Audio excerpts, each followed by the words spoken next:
And the golden age is coming back. In the same 1919, when the Ottoman Empire is collapsing, and it is losing all its non-Turkish possessions, all the Arab parts of the Ottoman Empire are falling away, the Greek army now invades the Turkish mainland, Anatolia. And the Turkish people now have a tremendous fright in their hearts because the Greeks hate them with a PhD in hatred. So Britain now has to create a Turkish general who would appear to the Turkish people as a savior who has come down from the heavens with his hands resting on the wings of angels to save the Turkish people. And so at a place called Gallipoli, a man named Mustafa Kemal inflicts a defeat on the ruling state in the world, Britain, and immediately climbs the ladder to become the hero of all heroes in Turkish history. Very convenient, isn't it? Mustafa Kemal now takes over. He is in fact de facto ruler over the Ottoman Empire, and the Khalifa is just a piece of furniture.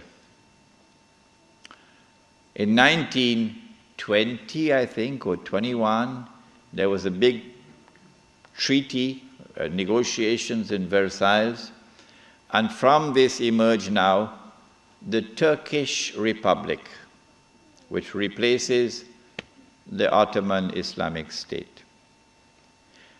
But Mustafa Kemal said, the Turkish people love their Khalifa.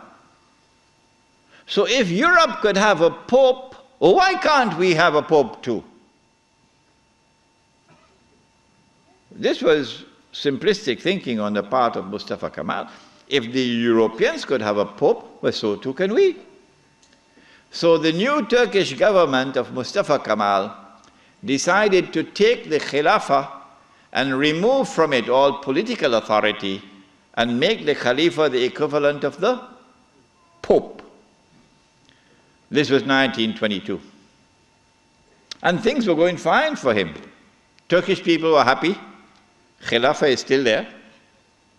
And the leadership of the revolution in Turkey were very happy because we have a secular state now, modeled after the European state.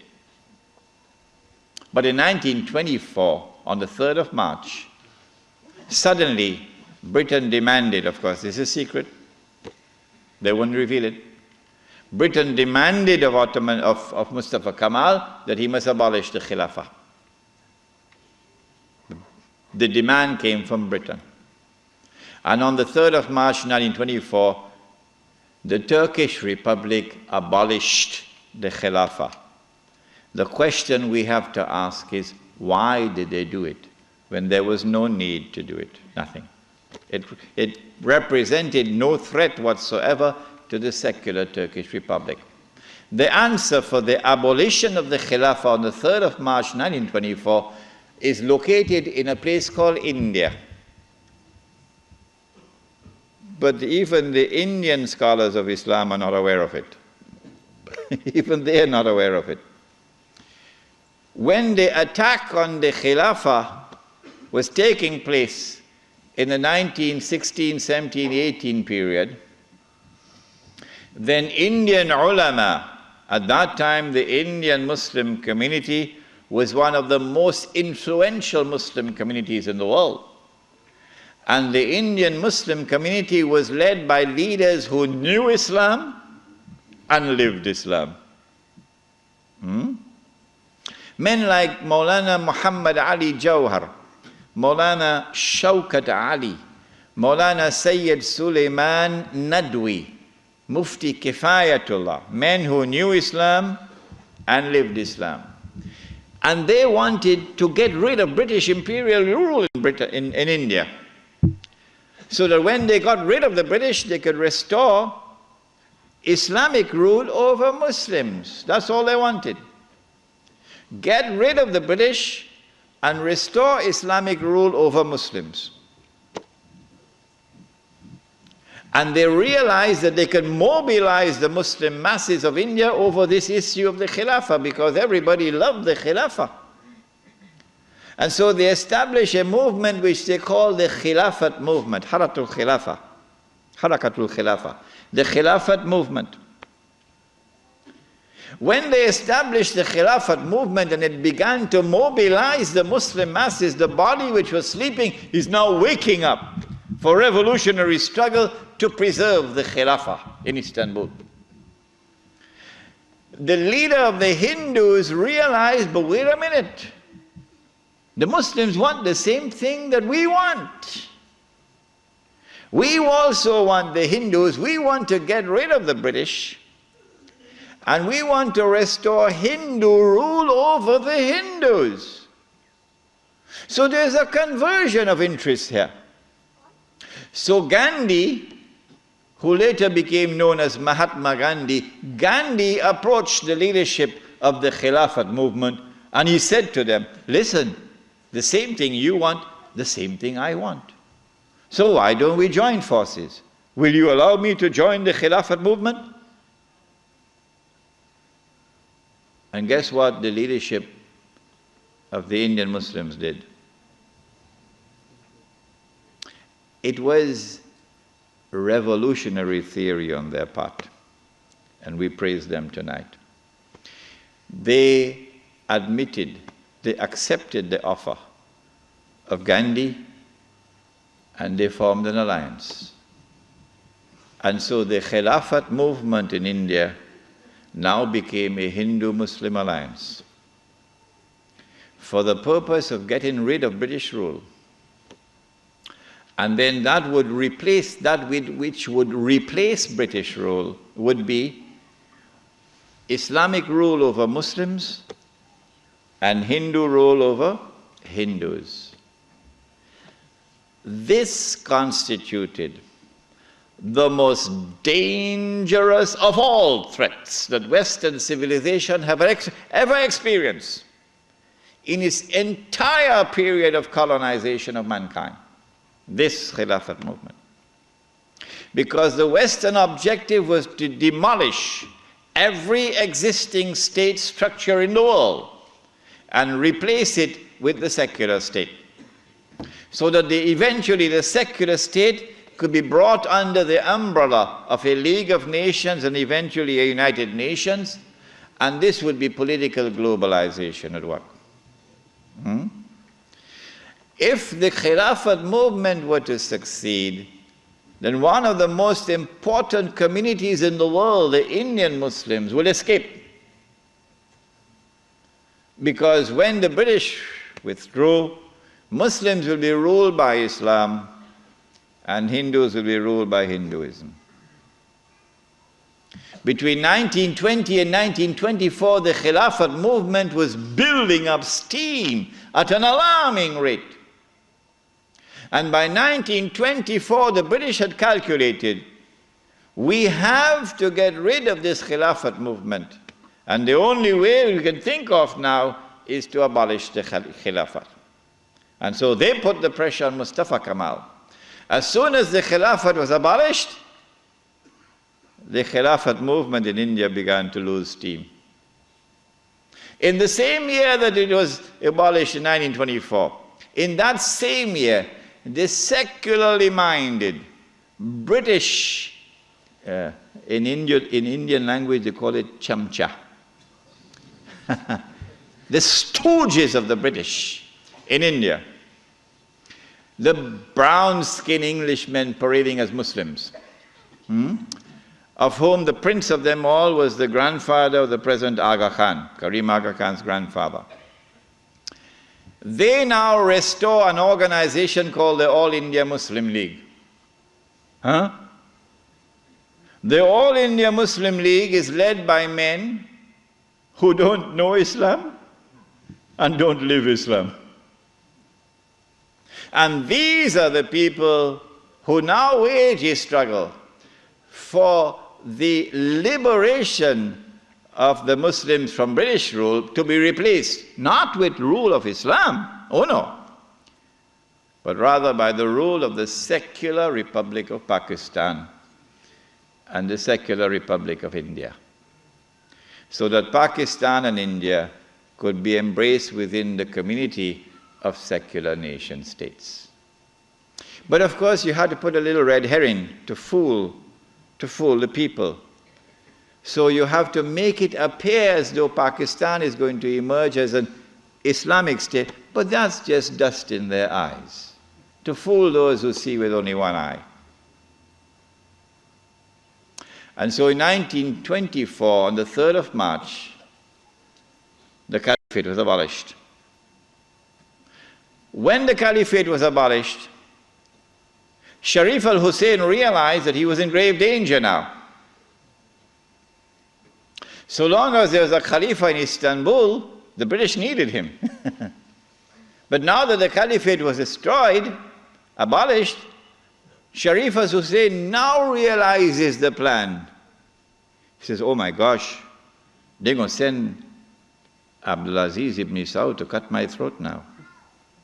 In exactly the same way that Abdullah of Jordan is now realizing, as soon as Bush attacks Iraq, that is the end of me.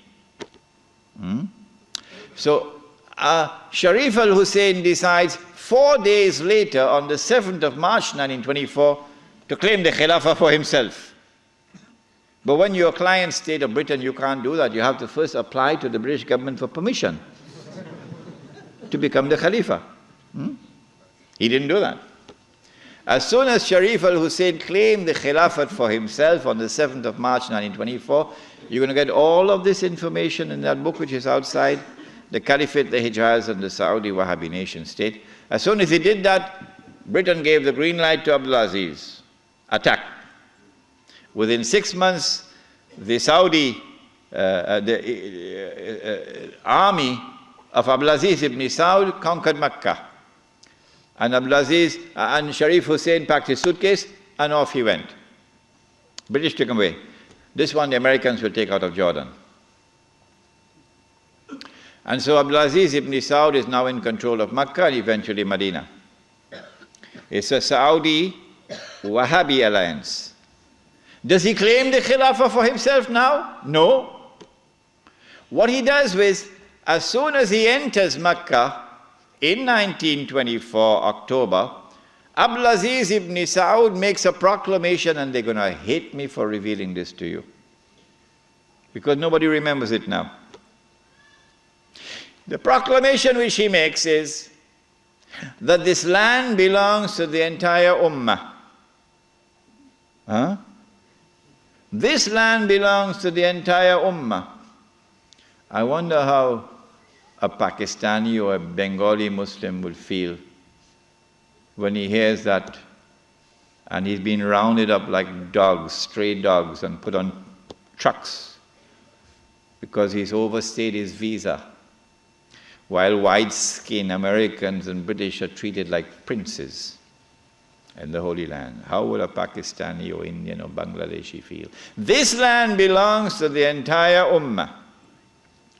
And it is for the Ummah, not for Abdulaziz ibn Saud, for the Ummah to establish the government which will rule over this land. That is his proclamation in 1924. But in cricket it's called playing for time. He did this because in April of 1924, Al-Azhar University had responded to the Turkish abolition of the Khilafah. What did they do? Al-Azhar University declared that this was bid'ah and haram to abolish the Khilafah. And therefore we must respond to it. And the response of Al-Azhar is that we must have a mu'tamar, a conference, which would meet and which would appoint a new Khalifa. As soon as Al-Azhar issued this proclamation, you could see how Britain was trembling. The British government can't digest their food now. They've got to plan some counter strategy. to the initiative of Al-Azhar University. The counter strategy is that Egypt is itself not a free country. It may appear free, but Britain really has control over Egypt. So Britain puts pressure on King Fuad, the father of King Farouk. You're too old to hear about, you're too young to know about this. And King Fuad is now putting pressure on Al-Azhar to hold back on this conference. So for 2 years, the conference can't take place. 2 years because of British pressure. The conference finally takes place in June, July of 1926. But Britain uses another counter strategy. She gets Abdulaziz ibn Saud in Mecca to also convene a conference of the world of Islam in Mecca at the time of the Hajj, which is May of 1926. And then Britain and Russia and France and China and all the major powers in Europe all get to work. Massive intervention in the affairs of the world of Islam to ensure that the Cairo conference does not succeed in winning a representative gathering, and that the Mecca conference gets all the Muslims attending it. And they succeeded. The Cairo conference, organized by Al-Azhar University, becomes an essentially Arab conference because non-Arabs are hardly present. The conference met. The conference decided that the Khilafah was an essential part of the deen, that it was bid'ah and haram to abolish it, that the Khilafah must be restored, but we don't know how to do it. So let's go back home and come back after 1 year. That was the decision. We don't know how to do it. But in Mecca, you had the most successful representation of the entire world of Islam, because Britain really went to work on it. This conference is now convened, but strangely for the Wahhabi movement. Strangely for the Wahhabi movement, which is a religious movement, which declares that it is bringing back the original Islam and removing all the extraneous things which had been added and cutting out all the shirk. So this is the real Islam. Well, then how come you don't even have the subject of the Khilafah in your agenda for your conference? We asked the Wahhabi movement, give us an answer. There is no answer. The answer is that the Wahhabi-Saudi alliance is now perpetrating a gigantic, a massive betrayal of Islam in abandoning the Khilafah. And so the conference takes place. But the subject of the Khilafah is not even on the agenda of the conference. Instead, Abdulaziz ibn Saud approaches the conference twice, himself in person. And he asks the conference to recognize him as Al-Malik. That his rule should be recognized over the Hijaz. When the conference had heard His Majesty the King on both occasions, and the conference is now sitting down to discuss the matter, shall we recognize Saudi Wahhabi rule over the Hijaz? The leader of the Indian Muslim delegation jumped up to speak first. He spoke first. His name was Maulana Muhammad Ali Jawhar. He got up and he told the king, get lost. We'll never do that. As soon as the leadership of the Indian Muslim delegation had established its position of rejecting the claim of the Saudi Wahhabi leadership for sovereignty and control over the Hijaz, the rest of the delegates couldn't say, That was the power of a man who knew Islam and lived Islam. And so the conference ended without giving to the Saudi Wahhabi rule over the Hijaz recognition. They decided that they'll meet every year, but that was the last time they ever met. This then was the response of the world of Islam to the abolition of the Khilafah. In 1930, I think, or 31, Hajj Amin al-Hussein in Jerusalem felt that the ominous advance of the Jews in the Holy Land required a response from the world of Islam. So he sought to reconvene the conference in Jerusalem. But it was a new conference. It gave it a new name in 1930 or 31. They call it the Al-Aqsa Conference, or the Mu'tamar al-Am. And this conference also met in 1930-31, but you're meeting to establish Darul Islam in a territory which is under British rule. Nothing could be more foolish than that. How can you restore Darul Islam when you're meeting in a territory which is under British rule? And you have to get permission from the British government to hold your conference. So the conference ended without being able to do anything about it. Since then to this day, there has been no effort, no significant effort on the part of the world of Islam to restore the Khilafah. Why? Simple. Because you cannot restore the Khilafah unless and until you can liberate the Hijaz, Makkah and Medina. You can't do that when the Hijaz, the security of the Hijaz is underwritten by Uncle Sam. What is the replacement of the Khilafah? Around the world, beginning with the secular Republic of Turkey, and then an Iran which resembles a Shia republic, but essentially is a secular republic. And then the secular Republic of Pakistan, which of course has now become the American Republic of Pakistan. And then in 1933, the Republic of Saudi Arabia, but they're parading as a monarchy. But it's actually a secular state, because it has all the trappings of a secular state. A secular state has territorial sovereignty. The state of Saudi Arabia has territorial sovereignty. A secular state has citizenship.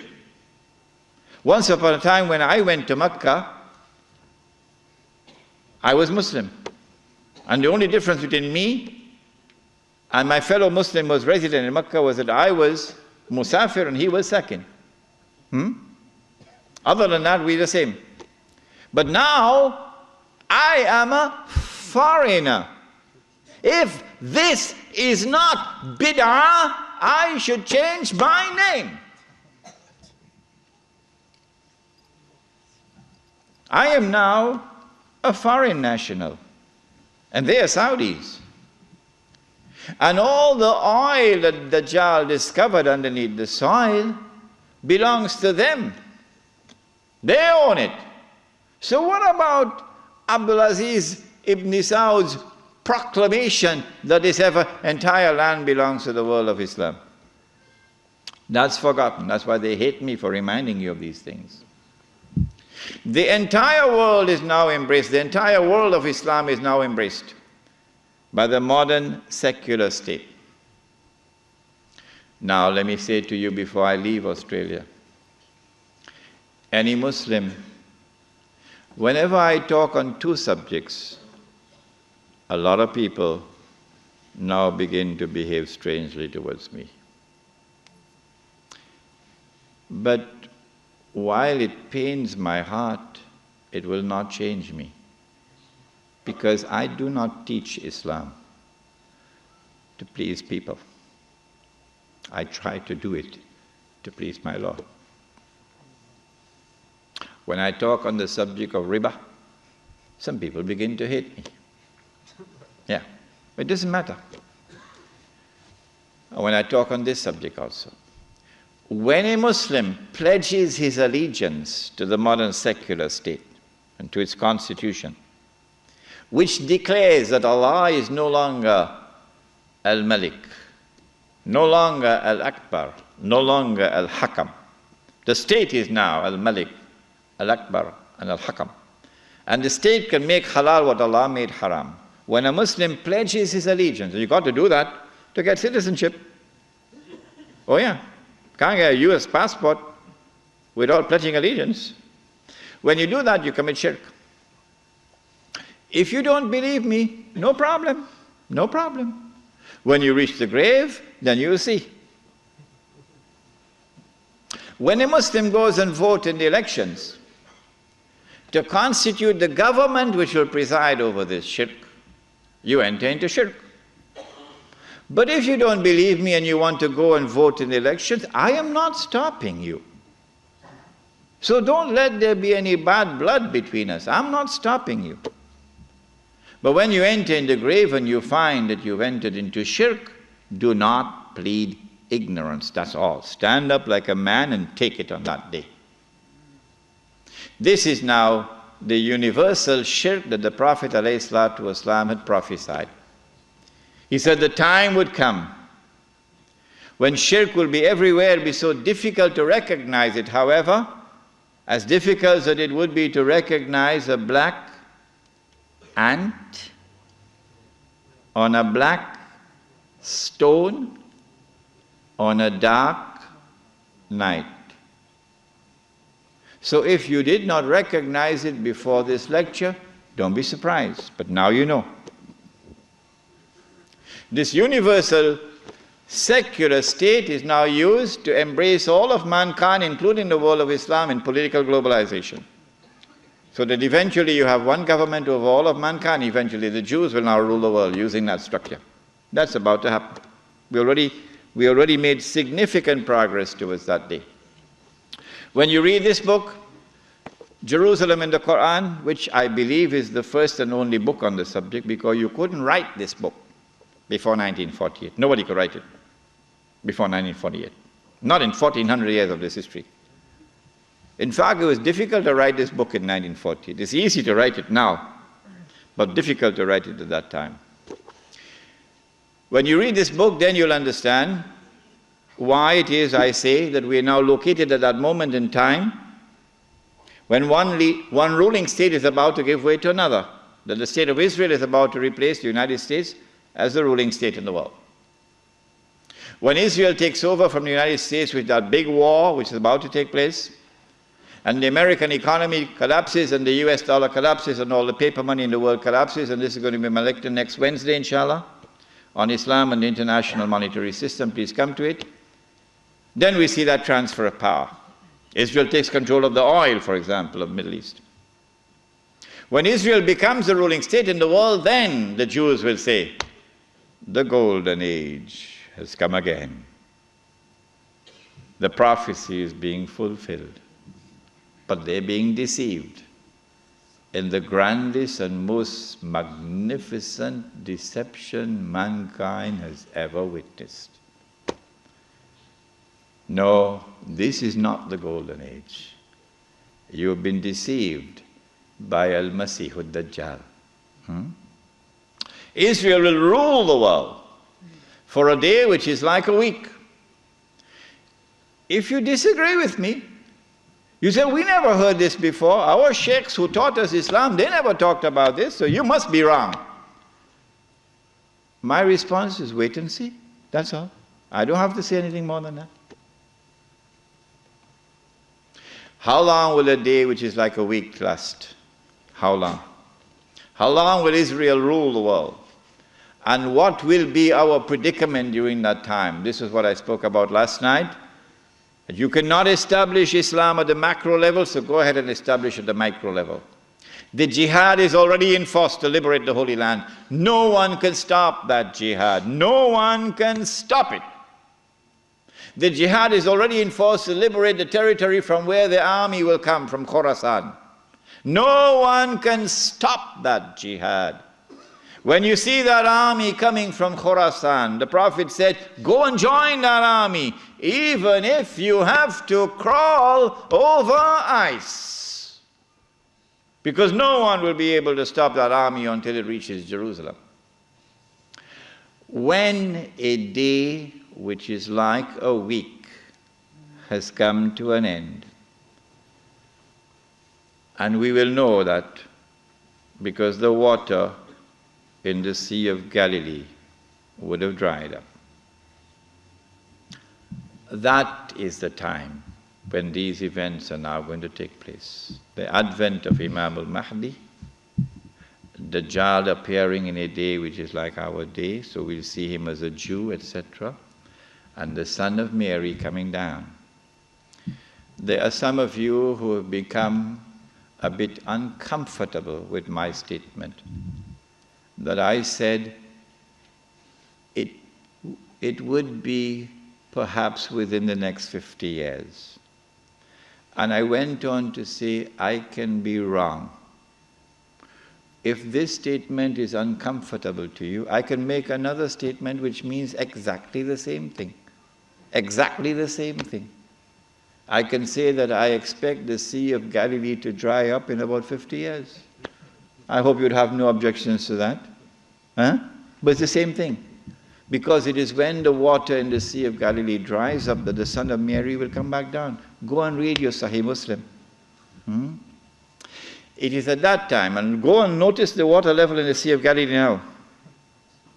It is lower than it has ever been before in history, and Lebanon is about to take water out of the river. What's the name of the river? Litany? Huh? Whatever is the name of the river.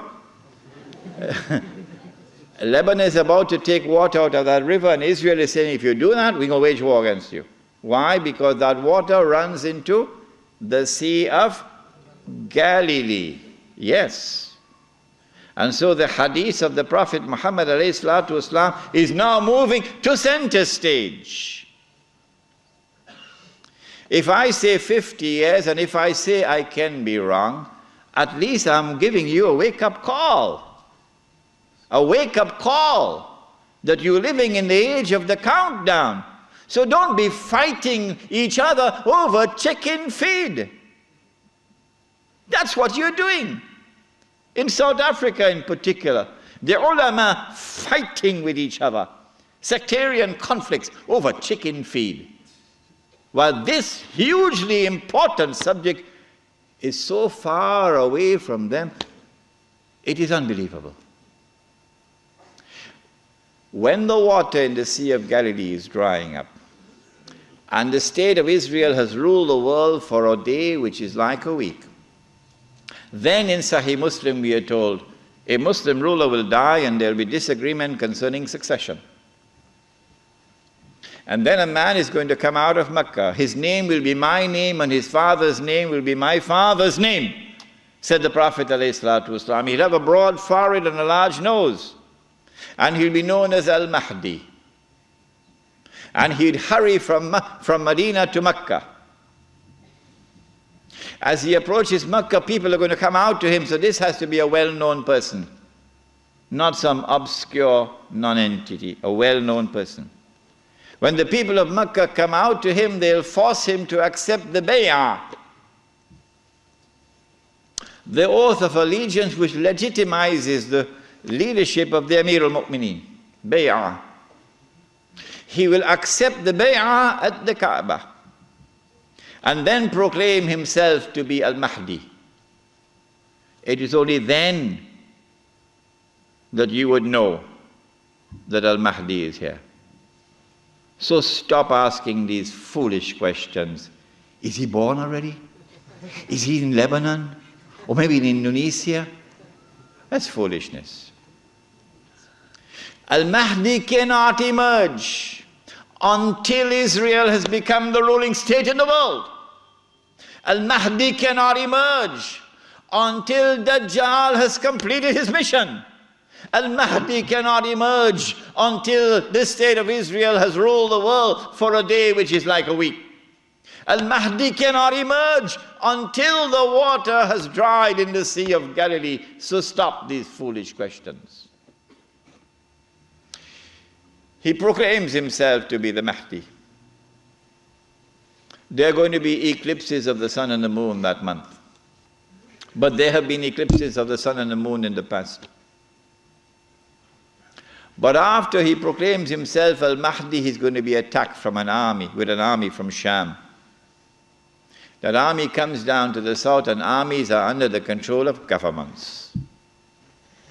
And when that army is between Medina and Mecca going down south, the earth is going to open and swallow that army. That is the sign of all signs. Beyond a shadow of a doubt, validating the claim of this man that he is the Mahdi. But Mecca has never been a Shia city. Never. And Mecca will not be a Shia city at that time. And Mecca will not come out to give allegiance to a Shia. And so you have to be living on the moon to believe that the Mahdi is going to be Shia. We do not say this to embarrass the Shia or to be uncharitable to them or to hurt their feelings in any way. This is just factual analysis. When the earth opens and swallows that army, then on that day, those from the world of the Shia who accept him as the Mahdi and follow him are our brothers in faith. And shoulder to shoulder we'll fight to liberate the Holy Land. But those from the Shia, and we anticipate that there will be those, who will now reject him as the Mahdi because he is not Shia. You're not our brothers in faith. And you will not fight with us shoulder to liberate the Holy Land. When the army is swallowed, then the Mahdi is going to be attacked by another army, and this is now an army of the Quraysh, an army of the Kalb. And remember that armies are under the control of governments. The Mahdi will defeat this army, and when our army is defeated, that is the end of Saudi Arabia. Goodbye to bad rubbish. Goodbye to bad rubbish. Let it be recorded in my book tonight. Let it be recorded in your book tonight. Goodbye to bad rubbish. The most monstrous betrayal of Islam ever committed in history, committed by those who control that state. Now Darul Islam is restored. Yeah, this is Islam, not that. And let it be clear that there are so many Salafi Muslims in Saudi Arabia, in prison, because they too are struggling for the same thing that I am struggling, to liberate that land. Let it be clear that there's a man like Sheikh Safar al-Hawali, who is at the forefront intellectually, spiritually, and theoretically, at the forefront. I benefited from his thought. And so do not remain with this sectarian conflict and describe that masjid, Salafi masjid, this one Sunni masjid, this one Indonesian masjid, that one Malay masjid. I thought the masjid was the house of Allah. Has it changed?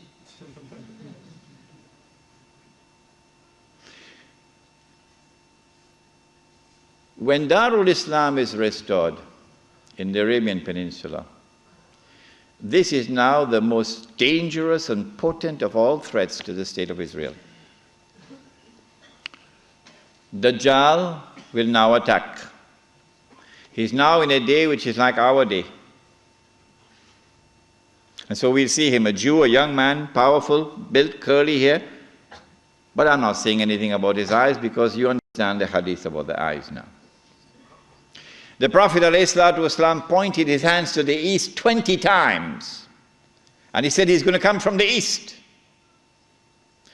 Jerusalem is northwest. When Israel attacked Jamal Abdel Nasser, although Israel is to the east of Egypt, Israel attacked from the west and destroyed the Egyptian Air Force on the ground in the Six-Day War. Similarly, Dajjal is not going to attack from the northwest. He attacks from the east. 20 times, said Muhammad ﷺ. You can come from the east. When he attacks, he's going to be riding on a donkey, which will travel as fast as the clouds. and which is have his ears stretched out wide. I'm going to Perth, inshallah, on Thursday on that donkey.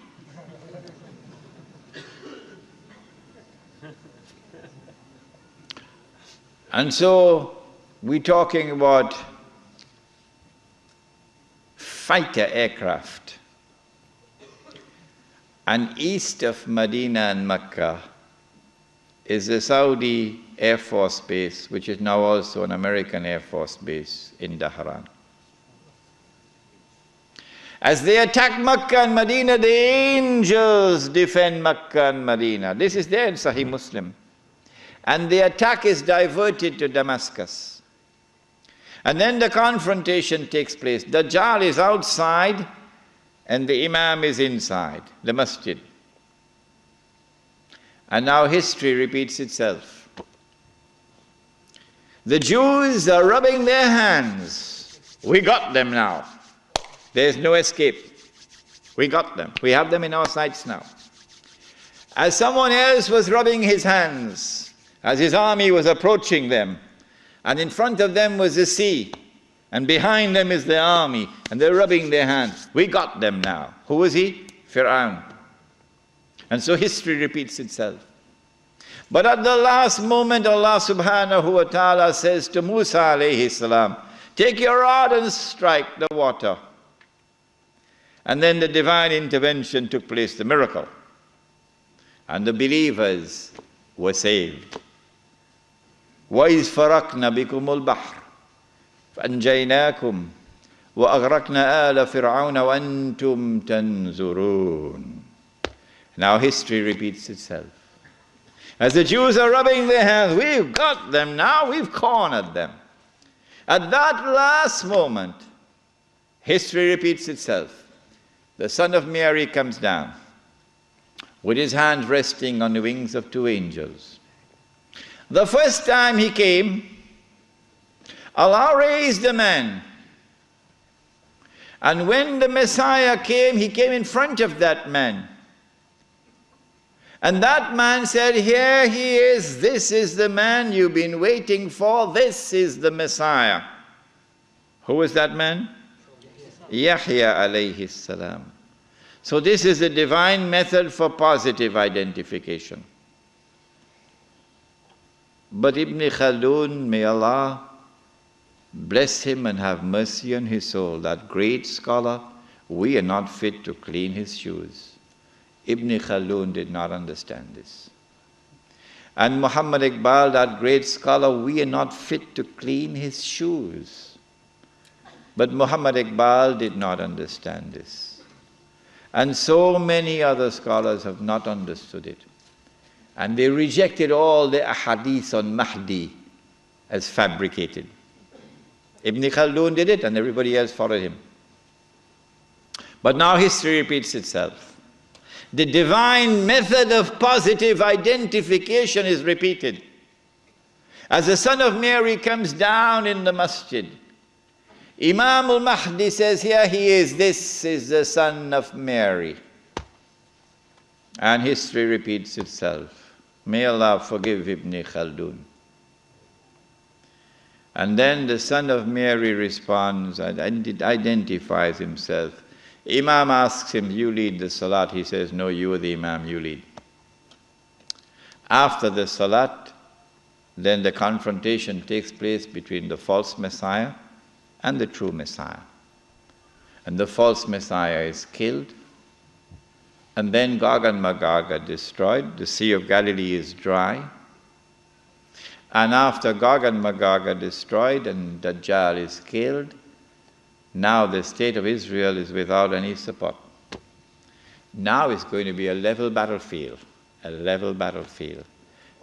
I may be wrong, but I suspect that there's going to be a massive collapse of the world of modern technology. I suspect that. And so horses are now going to be used once again.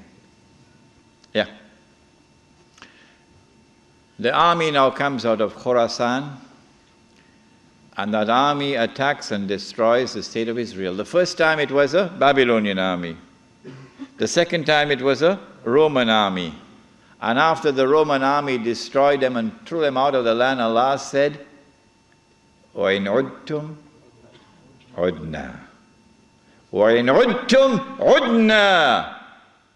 If you return with your fasad, we will return with our punishment. They return with their fasad. It's happening now before your eyes. And so Allah returns with His punishment. وَإِنْ عُدْتُمْ عُدْنَا. And so now the Muslim army destroys the state of Israel. It is at this time that the Prophet said, alayhi salatu wasalam, the hadith in Sahih Bukhari, Sahih Muslim, you will know who is the true leader amongst the Muslims today, because he'll not be afraid to quote this hadith. And you will know those who betray Islam, because they will never quote this hadith. Never. They'll lose their jobs.